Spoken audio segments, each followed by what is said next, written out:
In this video today, I'm going to teach you how to use the James Allen 360-degree diamond display technology. So first of all, just pick your favorite diamond ring from here. Let's see. For example, this one here. And then what you need to do is just move your cursor on the ring and just move it left or right. Then you can see a different angle of the diamond ring. And if you like to see the diamond ring in a different shape, you can basically just move down the cursor and pick on this drop down menu, for example emerald.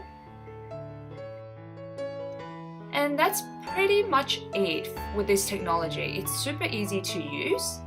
I hope you found this video helpful. Make sure you like and subscribe to my channel for more wedding related videos in the future. Thank you so much for watching. Bye!